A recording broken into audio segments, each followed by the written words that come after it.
اعوذ باللہ من الشیطان الرجیم بسم اللہ الرحمن الرحیم الحمد للہ رب العالمین والصلاة والسلام علی اشرف الانبیاء والمرسلین وآلہ الطیبین الطاہرین اعوذ باللہ من الشیطان الرجیم وما خلقت الجن والانس الا ليعبدون سورہ الذاریات آیت 56۔ اور میں نے جن و انس کو خلق نہیں کیا مگر کہ وہ میری عبادت کریں۔ جی حدیث میں آیا ہے لیعبدون اے لیعرفون، یعنی میری معرفت حاصل کریں۔ عبادت ہوتی ہے اس صورت میں جب معبود کی معرفت ہو۔ حقیقی عبادت تو معرفت ہے۔ اللہ تعالیٰ کی اگر آپ کے دل میں معرفت ہے اور پھر اس معرفت کے ساتھ اللہ کی بارگاہ میں حاضر ہوتے ہیں تو آپ دیکھیں جن کو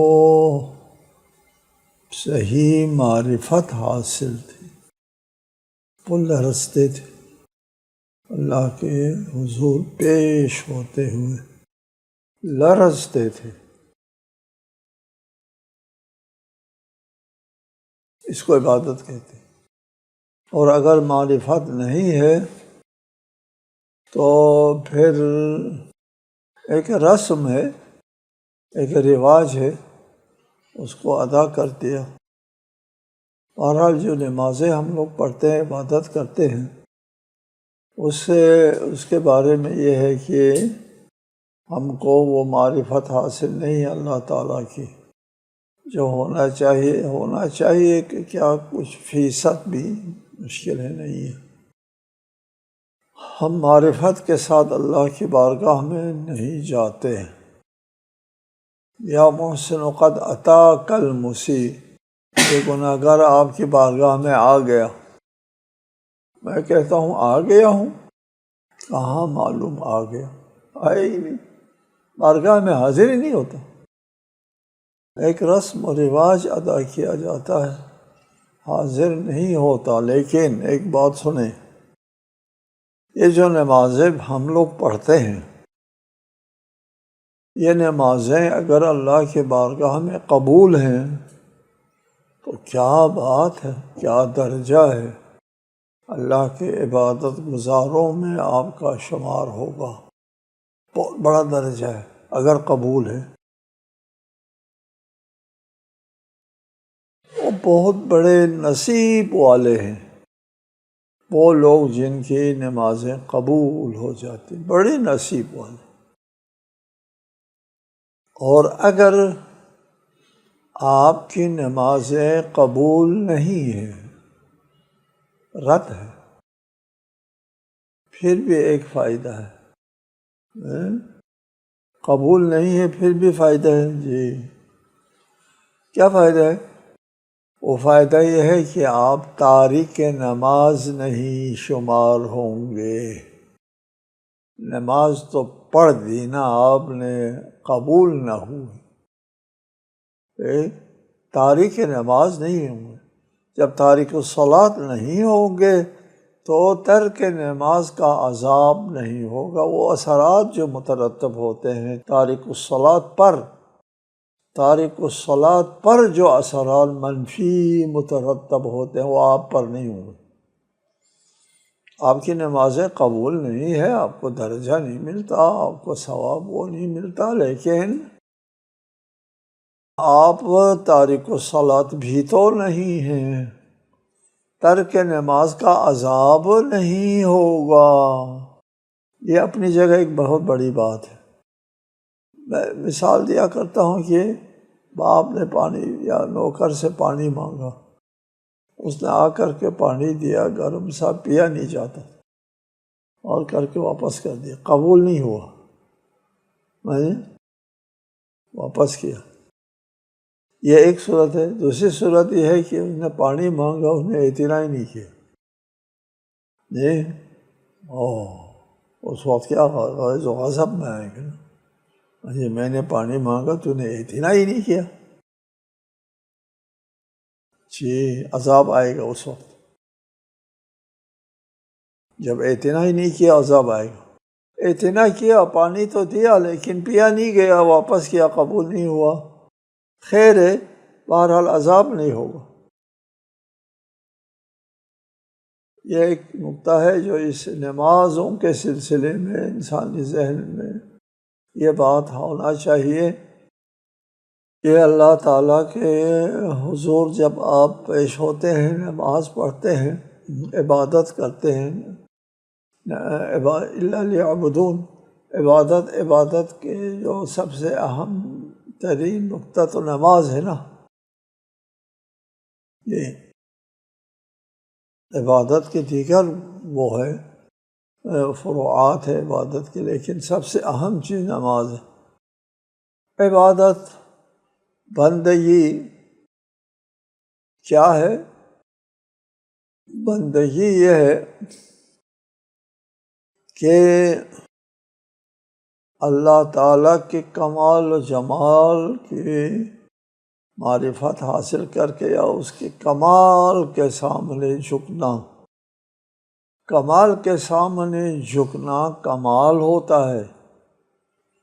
یہ عبادت جو ہے وہ آپ کے لیے ایک مایہ افتخار ہے، جی آپ کمال کا ادراک کرتے ہیں، اس کی عظمت کا ادراک کر کے اس کے سامنے جھکتے ہیں۔ کمال کا ادراک کرنے والا جو ہے وہ صاحب کمال ہوتا ہے، یہ فضیلت ہے، عبادت گزار کی فضیلت ہے عبادت کرنا۔ اگر آپ اپنے استاد بڑا لائق استاد ہے، اس استاد کے سامنے اکڑ جاتے، یہ کیا رائے کریں گے آپ کے بارے میں لوگ؟ نہیں، بہت بری رائے قائم کریں گے آپ کی شخصیت کے بارے میں۔ استاد کے سامنے لائق استاد کے، مہربان استاد کے سامنے باقی سب لوگ استاد کی قدر کرتے ہیں، احترام کرتے ہیں، یہ اکڑ جاتا ہے، نہیں کریں گے اس کی مذمت کریں گے۔ دوسرے جو استاد لائق اور مہربان شفیق استاد کے سامنے جو احترام کرتے ہیں، جھک جاتے ہیں، اس کو لائق تحسین سمجھیں گے لوگ۔ عبادت کرنا جو ہے انسان کی اپنی ذات کی تحقیر، تذلیل نہیں ہے، جس طرح ملحدین خیال کرتے ہیں کہ یہ کیا ہوا، انسان اپنے آپ کو زمین بوس کرتے ہیں، سجدہ کرتے ہیں۔ زمین بوس نہیں کرتے، ہم ایک کمال کو مانتے ہیں، یہ ہمارے لیے فخر ہے۔ الصلاۃ معراج المومن، کیوں معراج ہے؟ اس لیے اس کمال کا ادراک اور اس کمال کے سامنے جھکنا انسانیت کے لیے، انسان کے لیے معراج ہے۔ کاش کہ ہم لوگ نماز کو سمجھ لیں، اللہ کی بندگی کو سمجھ لیں، عبادت کو سمجھ لیں۔ عبادت کے اللہ محتاج نہیں ہے، ساری دنیا عبادت نہ کرے اللہ کو ذرہ برابر نقصان نہیں ہوگا، ساری دنیا عبادت کرے اللہ کو ذرہ برابر فائدہ نہیں ہوگا۔ عبادت کرنا جو ہے وہ عابد کے اپنے مفاد میں ہے، اس کو سمجھنا بہت ضروری ہے۔ عبادت انسان کی بزرگواری ہے، عبادت انسان کے لیے معراج ہے، انسان کے لیے عبادت سے ارتقاء مل جاتی ہے، عروج ملتا ہے، اور پھر عبادت انسان کی اپنی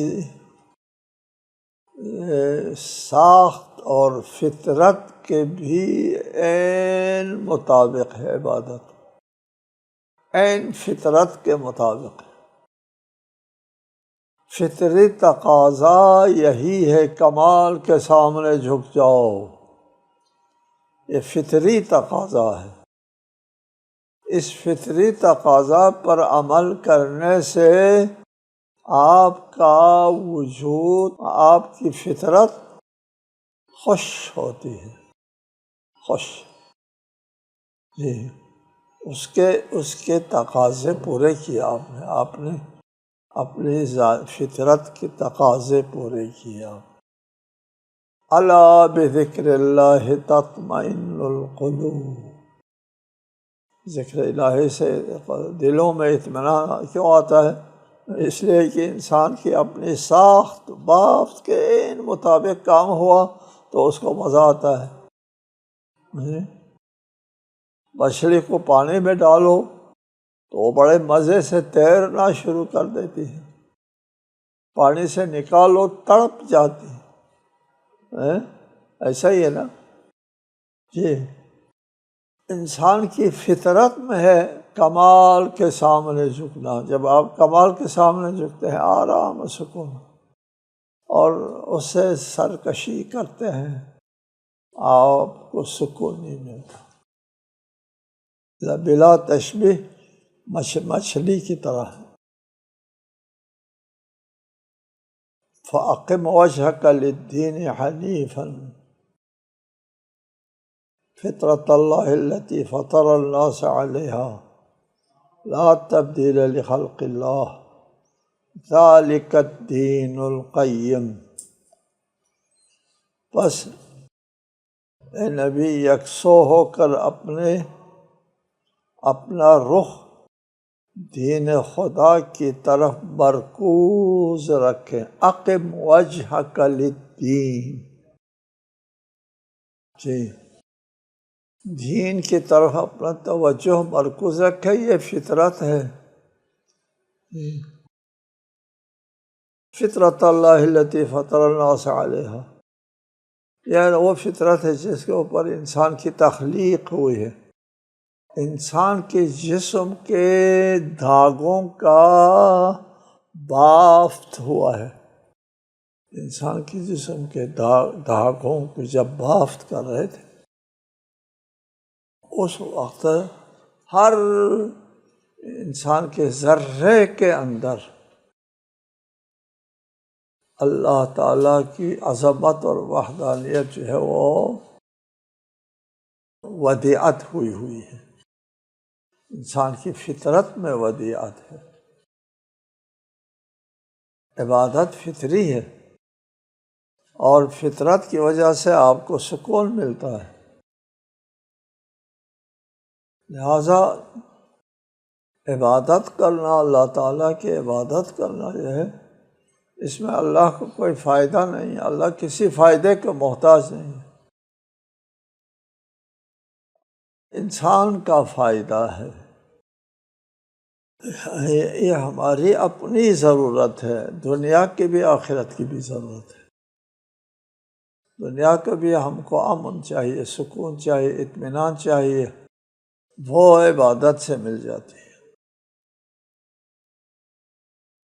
پھر سوال یہ پیدا کرتے ہیں کہ اگر یہ فطری ہے، عبادت کرنا فطری ہے، تو فطری تو وہ ہے جس کے اوپر سب لوگ، فطرت میں چیزوں میں فرق نہیں کرتا، انسان میں، علاقے میں، قوم میں، رواج کو کسی چیز کا اثر نہیں ہوتا، فطری ہے، فطرت سب کے ہاں برابر۔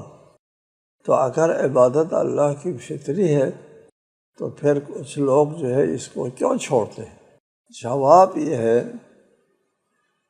کہ فطری ہونے کا مطلب جبری نہیں ہے، میں یہ سمجھا ہے، فطری ہے لہٰذا جبر ہے، جبر سے ثواب نہیں ملتا، یہ مجبور نہیں کرتی فطرت آپ کو، تقاضا ہوتی سر، اس تقاضا کے اوپر کبھی انسان عمل کرتا ہے، کبھی نہیں کرتا ہے۔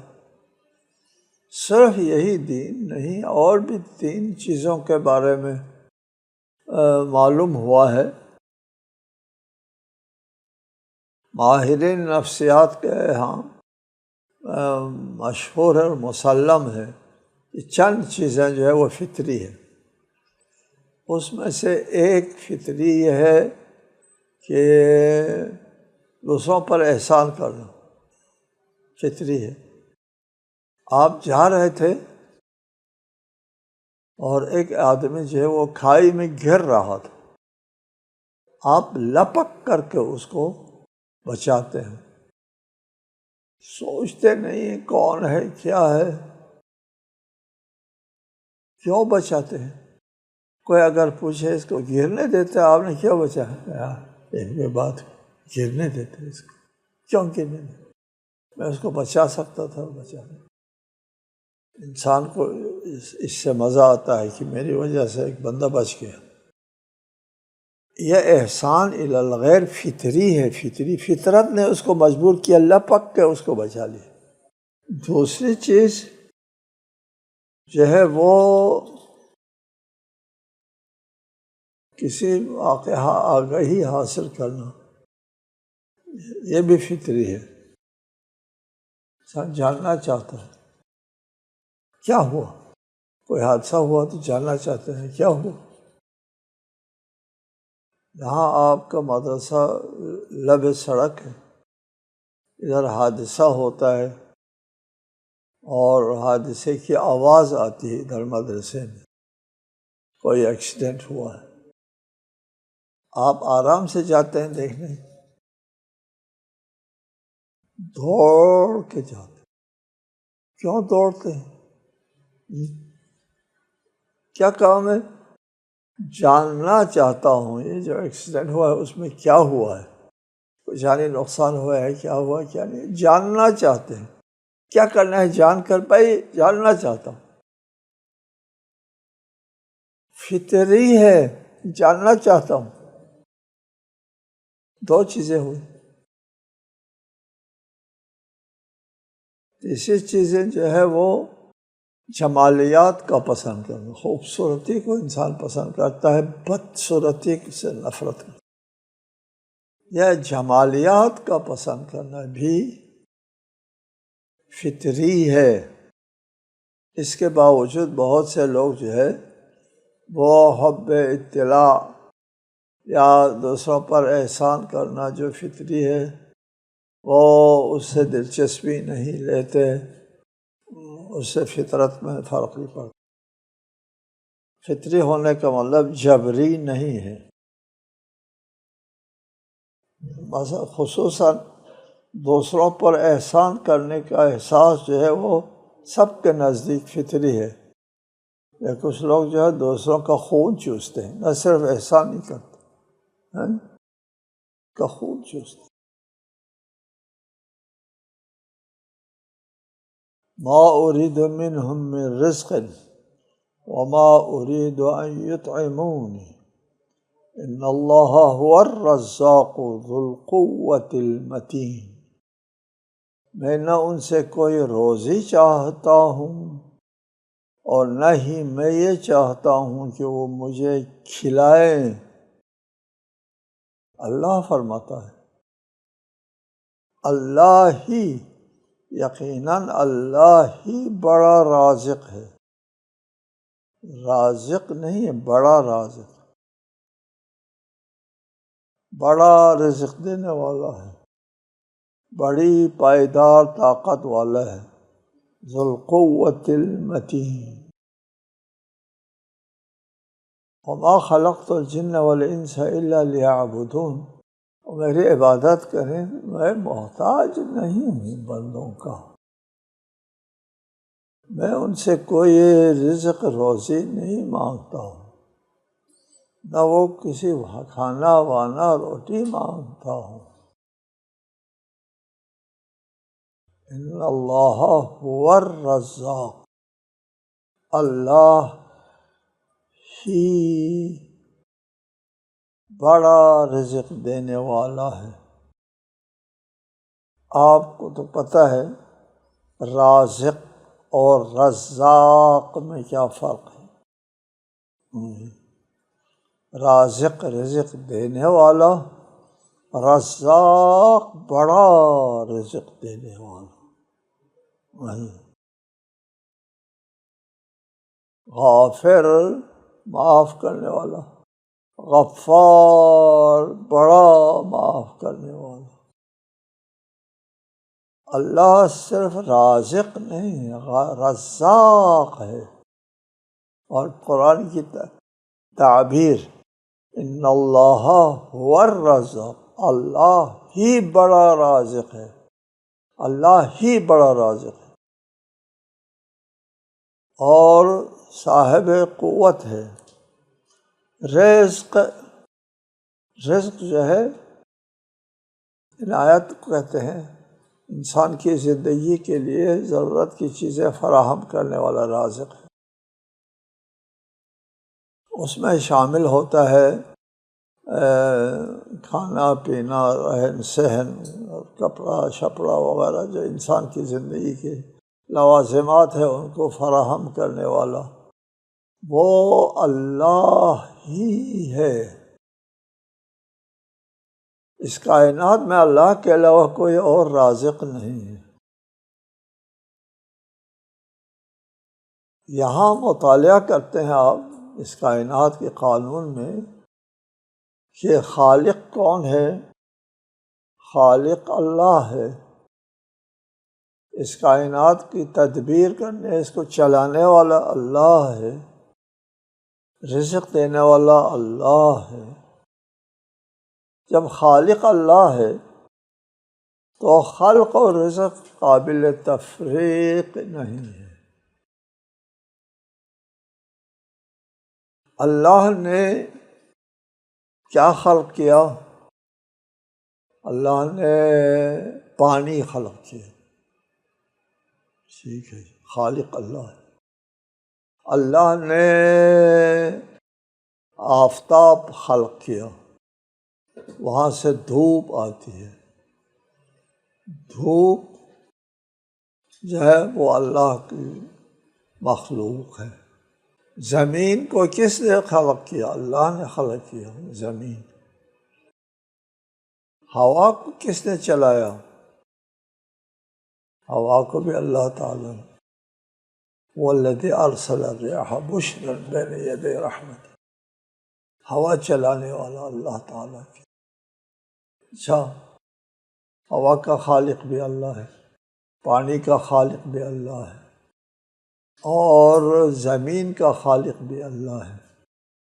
تو رزق بھی انہی چیزوں سے ملتا ہے، روزی بھی انہی چیزوں سے ملتی ہے۔ اگر ان کو خلق کرنے والا اللہ ہے تو پھر رزق دینے والا بھی اللہ ہے، وہ قابل تفریق نہیں ہے۔ ایسا نہیں ہے کہ اللہ نے زمین خلق کیا اور اس میں کسی اور نے رویدگی ودیعہ دی۔ اللہ نے کوئی پانی خلق کیا اور کسی اور نے اس پانی میں رطوبت رکھ دی۔ اللہ نے دھوپ خلق کیا اور کسی اور نے اس میں تپش رکھ دی۔ ایسا ہو سکتا ہے؟ نہیں ہو سکتا ہے نا، ممکن نہیں ہے، قابل تصور نہیں ہے۔ خالق ہی رازق ہوا کرتا ہے، قابل تفریق نہیں ہے۔ یہ جو مشرکین کا جو خیال تھا، ظاہر ہے وہ تو اس چیز کو سمجھنے کی ہوتی کہ خلق اور رزق قابل تفریق نہیں ہے، خالق ہی رازق ہے۔ اس لیے فرمایا ذو القوۃ المتین، یہ بڑی پائیدار، متین پائیدار طاقت والا اللہ تعالیٰ، پائیدار طاقت والا ہے۔ وہ اپنی طاقت سے اس کائنات کو خلق فرماتا ہے اور اس کائنات میں لوگوں کو رزق عطا کرتا ہے۔ لہٰذا یہ بات ذہن نشین کر لینا چاہیے، رزق اور خلق قابل تفریق نہیں۔ فَإِنَّ لِلَّذِينَ ظَلَمُوا ذَنُوبًا مثل ذنوب اصحابہم فلا یستعجلون، بس جن لوگوں نے ظلم کیا ہے ان کے حصے میں وہی سزائیں ہیں جو ان کے ہم مشربوں کے حصے میں تھیں، لہذا وہ مجھ سے عجلت نہ مچائیں۔ ذنوب سزا کو کہتے ہیں، ذنوب ہے یہ، ذنوب گناہ کو کہتے ہیں، ذنوب سزا۔ جن لوگوں نے شرک جیسا عظیم ظلم، ان الشرک لظلم عظیم، سب سے بڑا ظلم انسان جو اپنے آپ پر کرتا ہے وہ شرک ہے، شرک سے بڑا ظلم نہیں ہے جی۔ تو جن لوگوں نے ظلم کیا ہے وہ ان کے حصے میں جو سزائیں ہیں جو ان کے ہم مشربوں کی سزا ہے وہی ان کو ملے گی، سزا ملے گی۔ فلا یستعجلون، وہ عجلت جلدی نہ مچائیں، نہ کہیں کہ اگر عذاب آنا ہے تو کب آئے گا وہ عذاب کب آئے گا۔ وہ کہتے ہیں نا کہ اگر آنے والا ہوتا تو ابھی تک عذاب آ چکا ہوتا، نہیں آیا ابھی تک، نہیں آنے والا۔ وہ استعجال کرتے ہیں، عجلت مچاتے ہیں، وہ عجلت مچاتے رہیں لیکن وہ وقت آ جائے گا۔ فَوَيْلٌ لِّلَّذِينَ كَفَرُوا مِن يَوْمِهِمُ الَّذِي يُوعَدُونَ، بس کفار کے لیے تباہی ہے اس روز جس کا ان سے وعدہ کیا جاتا ہے، یعنی قیامت کا دن جس میں ان کو عذاب دیا جائے گا۔ ان کے لیے ویل اور ہلاکت ہے کافروں کے لیے، یہ عذاب علیم کا جو وعدہ کیا گیا ہے وہ قیامت کے دن ہے۔ اس دنیا میں انسان ظالم ہو یا مومن ہو، لوگوں کے اوپر ظلم کرے یا لوگوں پر احسان کرے، دونوں صورتوں میں یہاں کچھ نہیں ملتا، نہ ظالم کو سزا ملتی ہے نہ احسان مند کو